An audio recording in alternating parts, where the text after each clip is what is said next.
아이가 돈에 관심을 보이기 시작하고 뭐든지 다 살 수 있다고 생각하는 것 같아서 걱정이에요. 돈 달라고 하고 할아버지가 주신 용돈도 자기가 다 쓸 거라고 해서 안 되겠다 해서 알아봤더니 어디서는 집안일 하면 용돈을 주라고 하고 어디서는 그냥 일주일에 한 번씩 주라고 하고 시작도 못하고 있어요. 맞아요. 정말 대부분의 어머님들이 이렇게 말씀을 해주시고요. 일상에서 이미 아이들은 돈을 쓰는 걸 많이 봐왔어요. 그래서 돈이 있으면 다 살 수 있는 거구나 라고 생각하게 되는 게 당연한 거예요. 근데 사실 부모님들이 필요한 걸 다 사주시기 때문에 용돈이 굳이 필요한가? 라는 생각이 드실 거예요. 그런데 아이가 원하는 걸 지금 다 사주시고 계시기 때문에 아이들이 큰 돈도 아무렇지 않게 생각할 수가 있어요. 그런데 문제는 용돈을 주기 시작하면 또 고민되는 부분들이 생겨요. 아이들에게도 체계적으로 용돈 교육을 해야 하는데 그러기에는 또 시간이 없습니다. 그래서 용돈을 주시기 전에 일상에서 경제관념을 키울 수 있도록 해주시는 게 필요해요. 오늘은 일상에서 어떻게 경제관념을 쉽게 기를 수 있는지 그 방법을 알려드릴 거고요. 또 많이 궁금해하시는 용돈에 대해서 논문과 연구 결과를 근거로 해서 설명드릴게요. 아직 경제교육을 한 번도 안 해보신 경우에는 각 잡고 용돈교육부터 시작하시는 것보다 먼저 돈의 가치와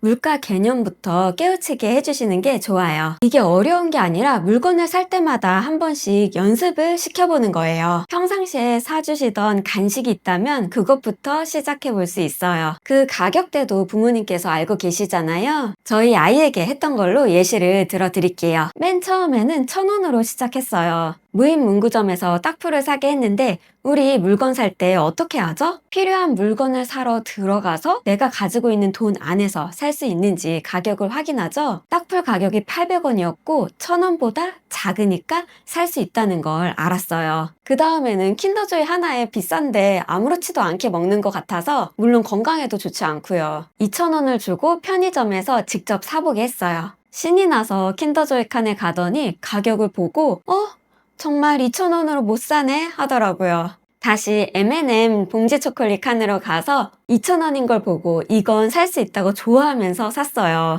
저도 그나마 당이 덜 들어가서 다행이다 싶기도 했고요. 여기서 중요한 건 첫 번째로 아이가 가지고 있는 돈 안에서 사야 한다는 거. 돈은 무한한 게 아니라 한정된 거라는 걸 자연스럽게 알게 되고요. 두 번째는 가격 비교를 하고 물가까지 알게 되는 거예요. 또 어머님들이 좋아하실 만한 게 있는데 연산 능력이 덤으로 길러집니다. 저희 아이는 영재도 아니고 평범한데 7세인데도 4자릿수 연산을 다 하더라고요. 돈 계산은 10만원 단위까지도 암산이 가능하고요. 물론 뒤에가 다 0이어서 만원 단위일 때만 가능합니다. 또 제가 당이 얼마나 들어있는지 항상 확인을 하고 우유도 몇 리터인지 항상 대화를 하기 때문에 아이가 무게 단위, 부피 단위에 다 관심을 갖더라고요. 이게 더 확장돼서 길이, 거리 단위까지도 빠삭해졌습니다. 연산 고민도 많이 하셔서 팁으로 말씀드렸고요. 중요한 건 물가까지 알게 돼서 이게 싼지 비싼지를 알 수 있게 돼요. 돈이 한정되어 있다는 걸 알고 이게 비싸다는 인식까지 갖게 되면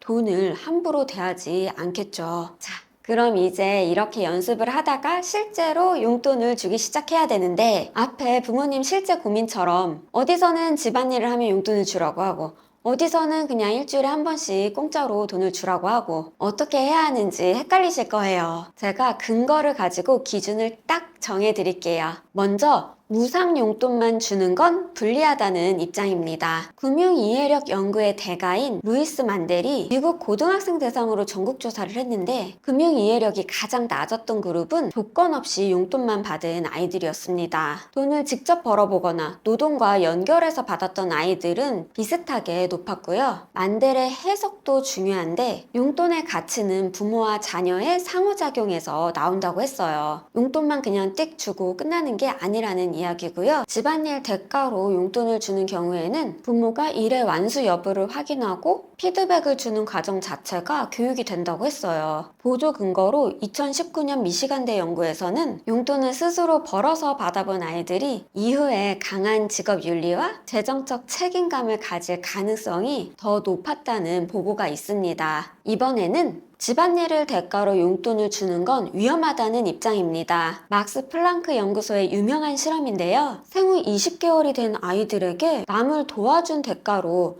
물질적 보상을 준 뒤에 테스트를 해봤더니 보상을 받았던 아이들은 칭찬만 받았거나 아무것도 받지 않았던 아이들보다 이후에 자발적으로 돕는 행동이 유의미하게 줄었습니다. 외적 보상을 사용하는 양육 방식이 내재적으로 남을 돕고자 하는 동기를 훼손할 수 있다고 결론 지었어요. 외적 보상에 대한 연구는 그 이전에도 정말 많았는데요. 학령기 아동을 대상으로 한 연구에서는 초등학생에서도 물질적 보상의 역효과를 확인했습니다. 참고로 집안일 자체의 가치를 입증한 미네소타대 종단 연구도 있어요. 유아기부터 20대 중반까지 추적을 했는데요. 3, 4세부터 집안일을 시작했던 아이들이 성인이 되었을 때 가족, 친구 관계, 학원 및 초기 커리어 성공, 자립도에서 더 높은 결과를 보였습니다. 로스만 본인도 용돈은 중요하지만 집안일과 분리해야 한다고 하면서 집안일을 안 했다고 벌로 용돈을 깎거나 빼앗는 것에 대해서 반대했습니다. 마지막으로 무상기본 용돈과 추가로 정의한 집안일을 절충해야 한다는 입장입니다. 저도 이렇게 말씀드리고 있고요. 현재 금융교육에 있어서 사실상 표준 권고예요. 각각의 안 좋은 점을 보완해서 나온 결론입니다. 브리검영 대학교 가족학 교수인 르바론 블랙의 논문에 따르면 어린 시절 돈을 직접 다뤄본 실전 경험이 성인기가 되었을 때 재무적인 자기 효능감과 재무 성과를 높이고 용돈의 일부는 가족 기여로서 무급으로 지급을 하고 추가로 정의된 집안일에만 유상으로 주는 절충안을 제안합니다. 핵심은 아이 손에 돈이 정기적으로 쥐어져서 습관을 연습할 수 있는가예요. 그리고 추가로 정의하는 집안일에 대해서는 제가 다른 영상에서 많이 이야기를 했었어요. 핵심만 다시 요약해드리면 숙제, 내방 청소 이렇게 당연히 해야 하는 일은 제외하고 사회적으로 이미 서비스로 제공되고 있는 집안일 중에서 직업을 부여하고 역할놀이처럼 그 직업에 대해서 수행을 하면 용돈을 주시는 거예요. 다시 말해서 근로소득을 집 안에서 연습시키는 게 포인트이기 때문에 아이에게도 이에 대해서 충분히 설명해 주시면 됩니다. 그리고 당연히 해야 하는 일과 가족에게 기여하는 부분에 대해서는 연결이 되지 않게 분리를 해주시면 되세요. 그리고 문제집 다 풀었다고 용돈 주시고 그러시면 안 돼요. 자,